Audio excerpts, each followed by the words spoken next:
বান্দা তুই যদি তওবাটা করে আজকে থেকে ভালো কাজ করার সর্বোচ্চ চেষ্টা করতে, আমি রব দেখি 40টা বছরে তওবার কারণে যে 80,000 গুনাহকে আমি মাফ করে দিয়েছি, ইউবাদদিলুল্লাহ, আমি আল্লাহ ওই 80,000 গুনাহকে সওয়াবে রূপান্তর করে তোর বাম হাত থেকে ডান হাতে দান করে দিব। কি সওয়াব ছিল না গুনাহ? একটু জোরে বলি। আল্লাহ মাফ করছে মনে করেন কত হাজার গুনাহ? 80,000। কত হাজার? আল্লাহ যখন দেখে কোন বান্দা ভালো কাজ করার চেষ্টা করে, আল্লাহ খুশি হয়ে 80,000 গুনাহগুলাকে সওয়াব বানায় দেয়।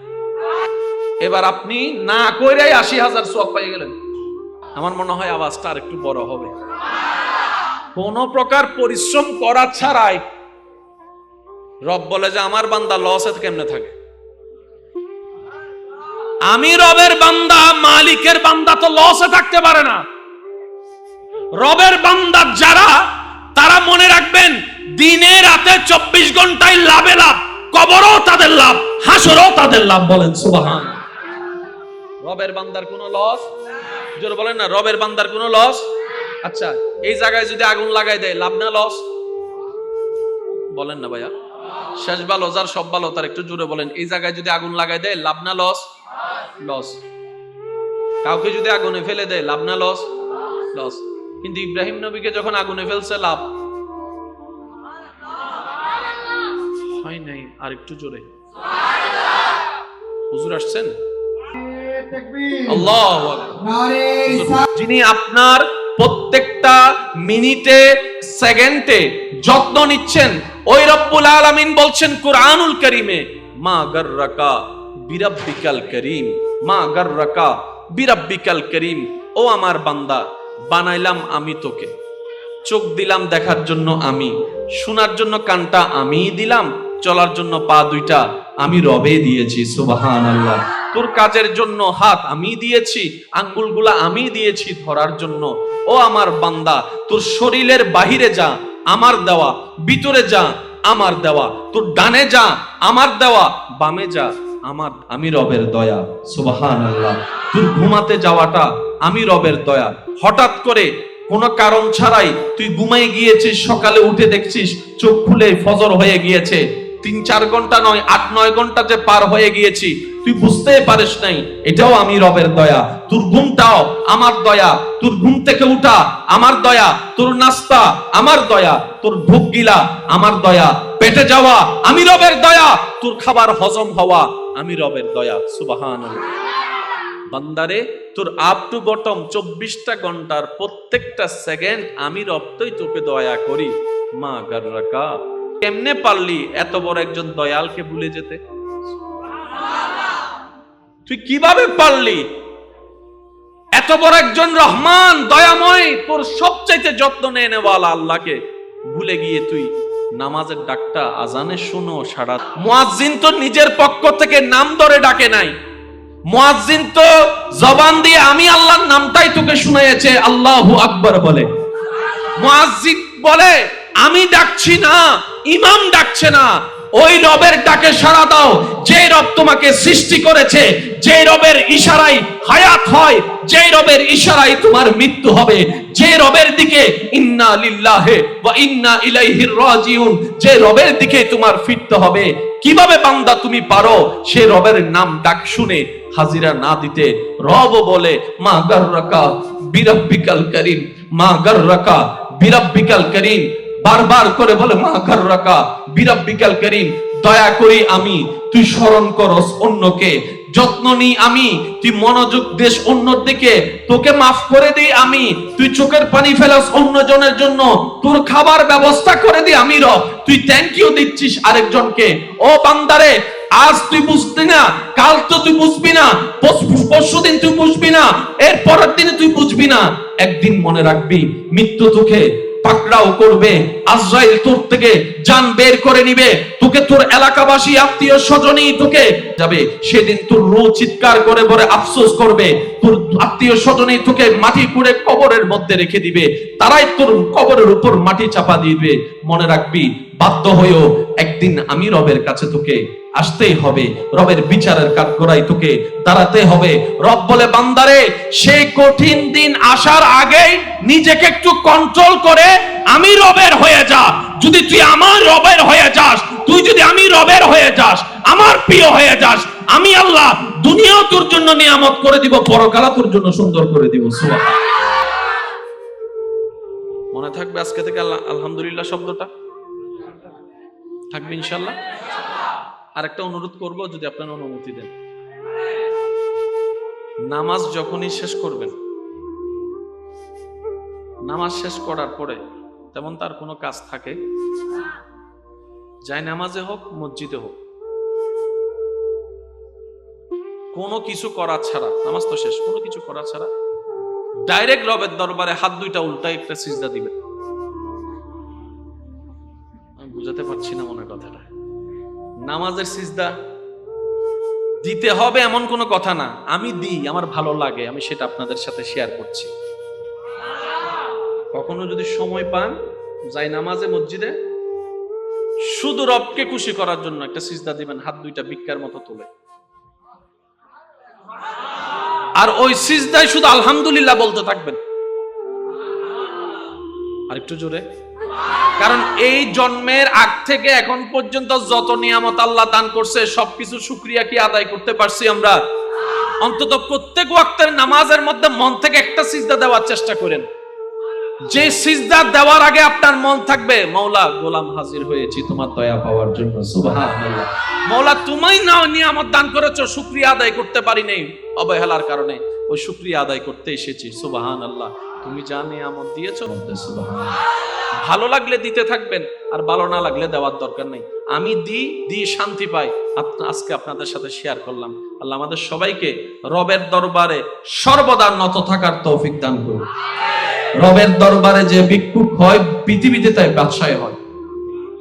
সুবহানাল্লাহ জোরে বলবেন। একটা দরবার, রবের দরবার, যেখানে ভিক্ষুক যে যত হতে পারে, রব তাকে তত বাদশাহী দান করে। এখন ক্ষমতাবান ব্যক্তি রুকু করে নিজের কোমর কি করেছে? একটু জোরে বলেন, কি করেছে? নিজে থেকে, কাউকে কেউ কিন্তু জোর করে, সে নিজে থেকে কোমর ভেঙে দিয়েছে। এবার সে বান্দা কি করলো? সামিআল্লাহু লিমান হামিদা হয়ে দাঁড়িয়ে আবার সিজদায় চলে গেল। আল্লাহু আকবার। এবার সিজদাটা দেওয়ার আগে দেখেন, একটু খেয়াল করে দেখবেন, কোমরও ভাঙে,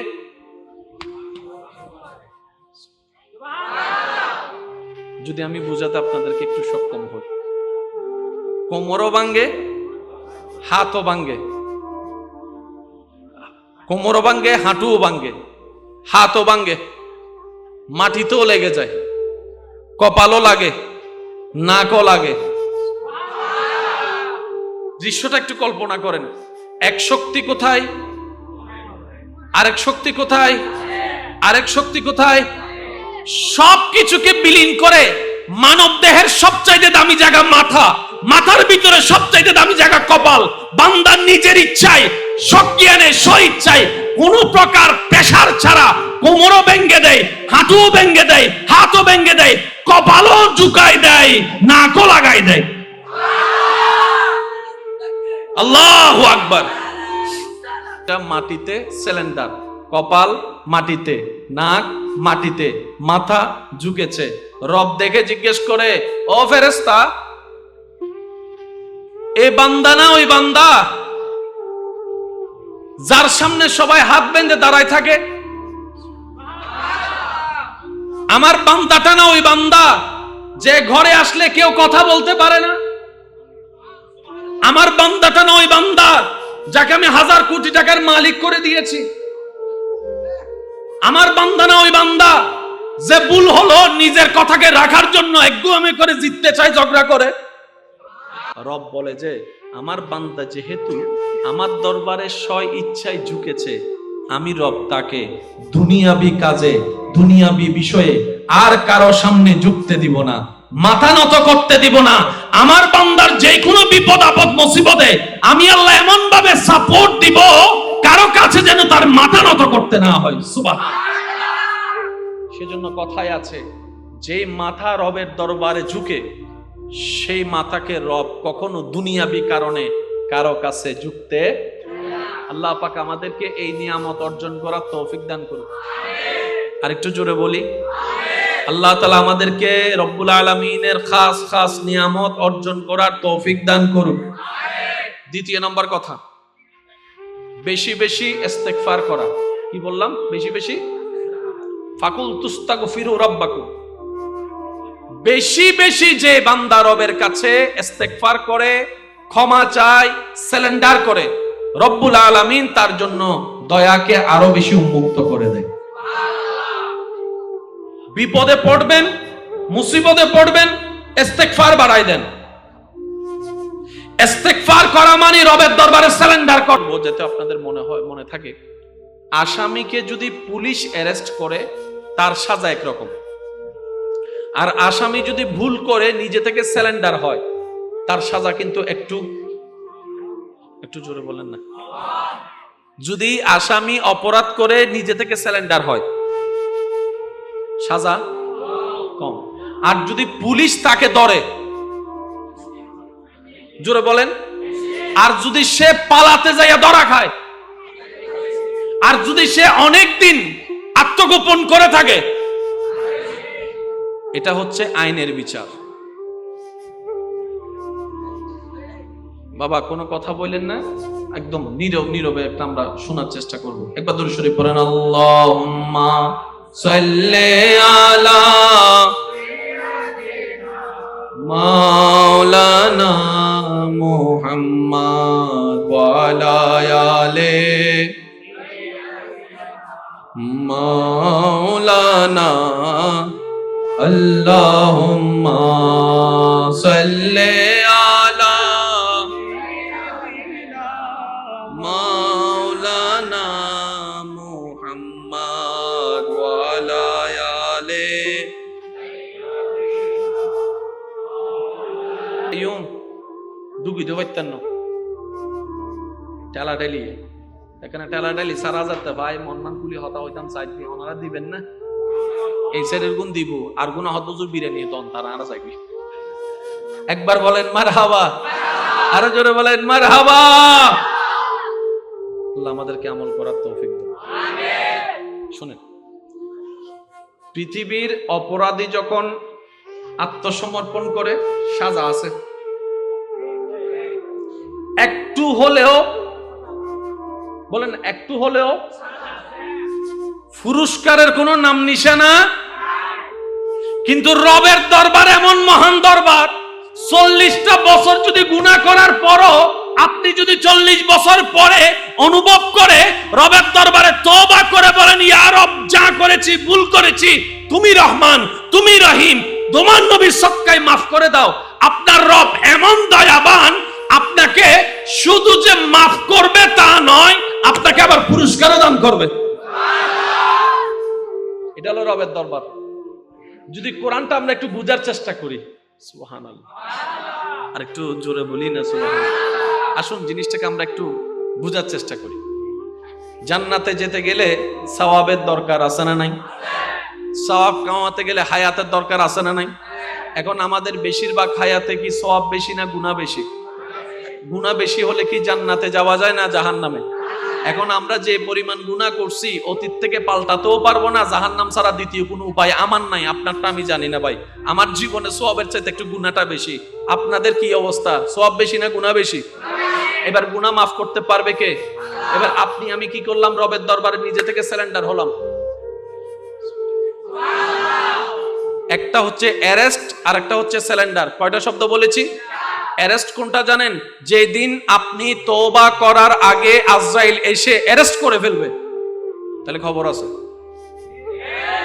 সেজন্য হাদিসে পাকের মধ্যে কি বলা হয়েছে? নবী রাহমাতুল্লিল আলামিন বলেছেন, আল্লাহ তাআলা স্পেশালি শুধু আমি নবীর দিকে তাকিয়ে আমার উম্মতের জন্য স্পেশাল একটা নিয়ম করেছেন, সেটা হচ্ছে আমার উম্মত মরণের আগে পর্যন্ত তওবা করতে চাইলে পারবে। সুবহানাল্লাহ। এই সুযোগ আর কারো ছিল না। যদি আজরাইল এসে অ্যারেস্ট করে তাহলে কিন্তু হিসাব একটু লম্বা হবে। আর যদি আজরাইল আসার আগে আপনি আমি নিজেকে সারেন্ডার করি, তখন রব্বুল আলামিন বলে, ফেরেশতা তার ফাইলটা বাইর কর। একটু জোরে বলি, তার বলাটা, তার ডাকাটা, তার অনুভবটা, তার চেহারাটা, তার কান্নাটা আমি রবের পছন্দ হয়েছে।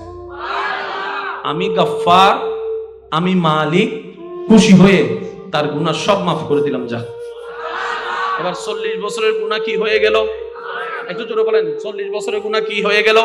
তো বাকি যদি 10 বছরও মানুষ বাঁচে, এই 10 বছরও গুনাহ আছে না নাই? কারণ মানুষ ইচ্ছায়ও গুনাহ হয়ে যায়, অনিচ্ছাও গুনাহ হয়ে যায়, এমনও গুনাহ হয়ে যায়, তেমনও গুনাহ হয়ে যায়। গুনার কোনো এরকম ব্যালেন্স নাই, যে কোনো মানুষ গুনাহ হয়ে যায়।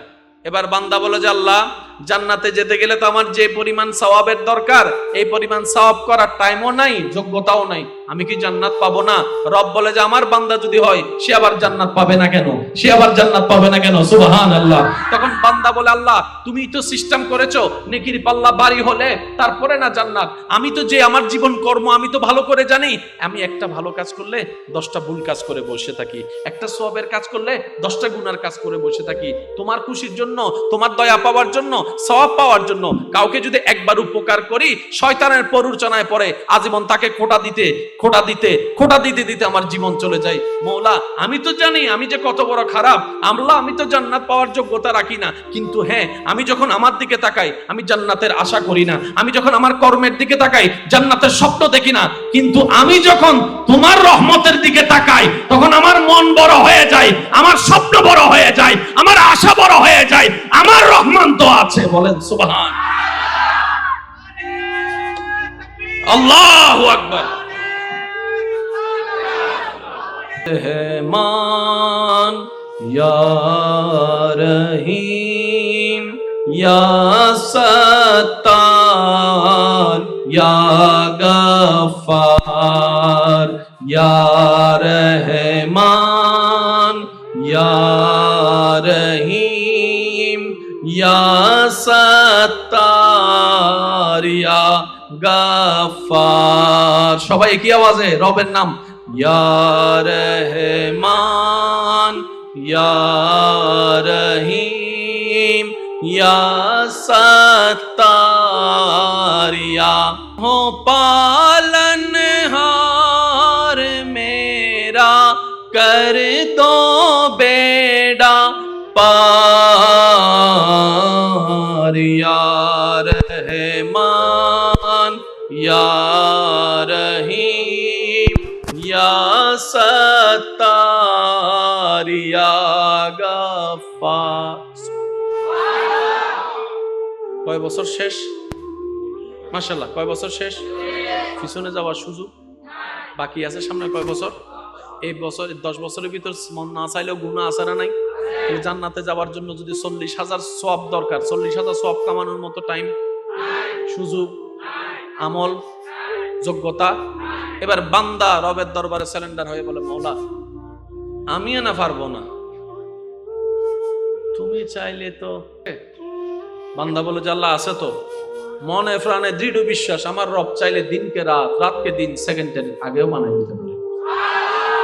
রব বলে যে তাহলে বান্দা তুই একটা কাজ কর, আমি তোকে মাফ করলাম তওবা করার কারণে, তুই আজকে থেকে ভালো কাজ করার চেষ্টা কর, ভালো পথে চলার চেষ্টা কর। শব্দটা খেয়াল রাখবেন, ভালো কাজ করার চেষ্টা কর, ভালো পথে চলার চেষ্টা কর, আজকে থেকে ভালো কাজ করার চেষ্টা কর, নেক কাজ করার চেষ্টা কর, জবানটাকে ভালো কাজে ব্যবহার কর, হাতটাকে ভালো কাজে ব্যবহার করার চেষ্টা কর, পাটাকে ভালো কাজে ব্যবহার করার চেষ্টা কর, চোখটাকে ভালো কাজে ব্যবহার করার চেষ্টা কর, চেষ্টা কর, চেষ্টা কর। বান্দা তুই যদি তওবাটা করে আজকে থেকে ভালো কাজ করার সর্বোচ্চ চেষ্টা করতে, আমি রব দেখি 40টা বছরে তওবার কারণে যে 80,000 গুনাহকে আমি মাফ করে দিয়েছি, ইউবাদদিলুল্লাহ, আমি আল্লাহ ওই 80,000 গুনাহকে সওয়াবে রূপান্তর করে তোর বাম হাত থেকে ডান হাতে দান করে দিব।